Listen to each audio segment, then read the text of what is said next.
तो हेलो भाई लोग, आप सबका वेलकम है आर्सनवर्स के एक और न्यू कॉमिक एक्सप्लेनेशन वीडियो में। एंड सबसे पहले आई एम सॉरी, मैं जानता हूँ ये वीडियो काफी लेट है। अब तक तो इस सीरीज को खत्म हो जाना चाहिए था, पर सच बताऊं तो मैं भूल ही गया था कि ऐसी भी कोई सीरीज चल रही है। लेकिन थैंक यू अपने इस भाई का याद दिलाने के लिए कि अल्टीमेट स्पाइडरमैन का नेक्स्ट पार्ट भी बनाना है। तो चलिए एक छोटे से रिकैप के साथ आज का ये एपिसोड स्टार्ट करते हैं। तो हमारे मेन एमसीयू से हटकर ये स्टोरी एक अल्टरनेट यूनिवर्स की है, जिसे कि कॉमिक्स में अल्टीमेट यूनिवर्स भी कहा जाता है, क्योंकि यहाँ कोई भी सुपर हीरोज एग्जिस्ट नहीं करते हैं और हर तरफ सिर्फ सुपर विलन्स का ही राज है। तो इन्हीं सब के बीच अपना पीटर पार्कर भी एक नॉर्मल लाइफ जी रहा होता है। उसने एमजे से शादी कर ली है एंड उनके 2 बच्चे हैं, मे एंड रिचर्ड पार्कर। लेकिन एक रात पीटर की लाइफ पूरी तरह से बदल जाती है जब उसे आयरन मैन के थ्रू एक सूट मिलता है। एंड ये सूट मिलते पीटर धीरे धीरे स्पाइडरमैन बनने लगता है, न्यूयॉर्क को विलन से बचाता है, नए सुपर हीरो दोस्त बनाता है एंड कई बार गंदी तरह से पिटता भी है। तो अब आगे, तो लास्ट टाइम विल्सन फिस्क से बहुत ही गंदी तरह से पिटने के बाद हैरी एंड पीटर दोनों डॉक्टर ऑक्टोक्टेवियस से अपने सूट्स को अपग्रेड करवा रहे होते हैं। जब डॉक्टर ऑक्टोक्टेवियस सूट्स को अच्छे से स्टडी करने के बाद उन्हें एआई असिस्टेंट यूज करने की सलाह देता है ताकि वो फाइट करते टाइम अच्छे से लड़ पाए। जब थोड़ी बातचीत के बाद पीटर एंड हैरी दोनों ऑटो की बात से एग्री करते हैं एंड उसे दोनों सूट्स के लिए अलग अलग एआई असिस्टेंट डिजाइन करने को कहते हैं। वहीं ओस्कॉर्प कंपनी से थोड़ी ही दूर मैनहट्टन में ओबाडिया स्टेन विल्सन फिस्क से मिलने आता है। जब फिस्क मेकर की फोटो की तरफ देखते हुए कहता है, जानते हो मैं उससे कभी भी नहीं मिला, जिसपे स्टेन तुरंत कहता है, ये कोई सरप्राइजिंग बात नहीं है, मुझे हमेशा लगता है कि उसे लोगों से मिलने में कोई दिलचस्पी नहीं है। पर खैर,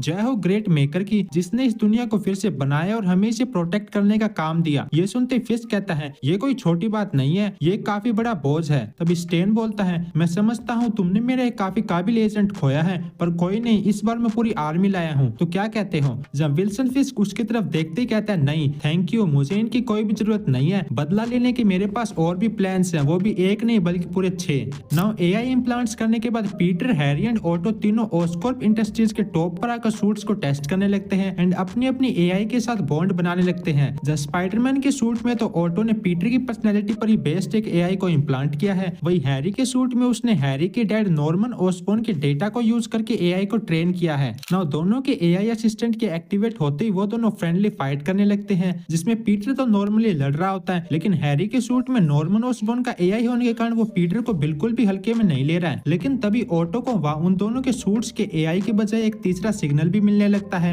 एंड जैसे ही वो इन्हें इसके बारे में वार्न करता है, तभी एक काफी ब्राइट लाइट उनके चेहरे पर पड़ती है और उसी के साथ एक आवाज सुनाई देती है, पीटर मैंने कहा था मैं 6 महीने में वापस आऊंगा। वहीं लाइट के थोड़ा डिम होने पर हम देखते हैं कि वो थर्ड सिग्नल और किसी का नहीं बल्कि आयरन मैन का है, जो कि आते ही कहता है, पीटर क्या अब तक तुम हीरो बन गए? जहाँ आयरन मैन को देखते पीटर कहता है, मुझे आपसे काफी सवाल पूछने हैं, स्पेशली मेरे सूट को लेकर, ये इतना अलग क्यों है? ये सुनते टोनी कहता है, ओ सबसे पहले यही पूछना था, तो ठीक है, ये सूट अलग इसलिए है क्योंकि ये मेरे डैड का बनाया हुआ आखिरी सूट था। इसकी टेक्नोलॉजी इतनी एडवांस है कि उसे मैं भी रेप्लिकेट नहीं कर सकता। जब मैं टाइम में पीछे भेजने के लिए पैकेजेस रेडी कर रहा था, तब मुझे लगा कि ये सूट किसी ऐसे को मिलना चाहिए जो कि इसके लिए सबसे काबिल हो, एंड वो तुम हो पीटर। जिसपे पीटर थोड़ा ब्लश करते हुए कहता है, थैंक यू मिस्टर स्टार्क, सच में ये सबसे अच्छी बात है जो कि आज तक मुझे किसी ने कही है, थैंक यू। पर मैं ही क्यों? मुझ में ऐसा क्या है जो कि मुझे इतना स्पेशल बनाता है? ये सुनते ही आयरन मैन अपना मास्क रिमूव करते हुए कहता है, तुम्हें नहीं पता, तुम स्पेशल हो क्योंकि तुम लिस्ट में सबसे ऊपर हो। तभी हेनरी तुरंत बोलता है, लिस्ट? कैसी लिस्ट? जिसके रिस्पॉन्स में टोनी कहता है, जब वो इविल इंसान यानी कि मेकर इस दुनिया को फिर से बना रहा था, तो उसने एक डेटाबेस बनाया था उन हीरोज का जो कि फ्यूचर में उसके प्लान के लिए खतरा बन सकते हैं, एंड बाद में इस लिस्ट के अकॉर्डिंग उसने उन हीरोज को इरेज कर दिया। तो उस लिस्ट में तुम पहले नंबर पर हो पीटर। जहाँ हैरी भी वहीं खड़ा ये सब सुन रहा होता है एंड तुरंत कहता है, ये सब फाइल्स में तो नहीं था, अच्छा होगा अगर तुम झूठ नहीं बोल रहे हो। हैरी के ऐसा कहती टोनी उसकी तरफ देखते हुए कहता है, मैं झूठ नहीं बोल रहा हूँ, और वैसे भी इस चुराए हुए आर्मर में तुम हो कौन? क्या मैं तुम्हें जानता हूँ? एंड ऐसा बोलते ही टोनी उसके आर्मर पर एक बटन प्रेस करता है, जिससे हैरी का मास्क रिमूव हो जाता है। देन टोनी कहता है, ओ इस चेहरे को तो मैं पहचानता हूँ, तुम हैरी ऑसबॉर्न हो, जिसने मेरा जन्मसिद्ध अधिकार मेरी कंपनी चुरा ली। ये सुनते ही हैरी कहता है, एक्चुअली मैंने तुम्हारी कंपनी चुराई नहीं बल्कि खरीदी थी, वो भी अपने पैसों से, और वैसे भी तुम्हारी कंपनी को कुछ गद्दार लोग चला रहे थे। तभी टोनी कहता है, मेकर कुछ दिनों में वापस आ रहा है, तो बेहतर होगा तुम जल्द से जल्द तैयार हो जाओ। और ऐसा बोलते हुए वहाँ से जाने लगता है। तभी अचानक से हैरी उससे पूछता है, मैं कहा था उस लिस्ट में मेरा नाम कौन से नंबर पे था? जिसपे टोनी कहता है, कहीं भी नहीं, स्टार्टिंग से लेकर एंड तक तुम उस लिस्ट में कहीं भी नहीं थे।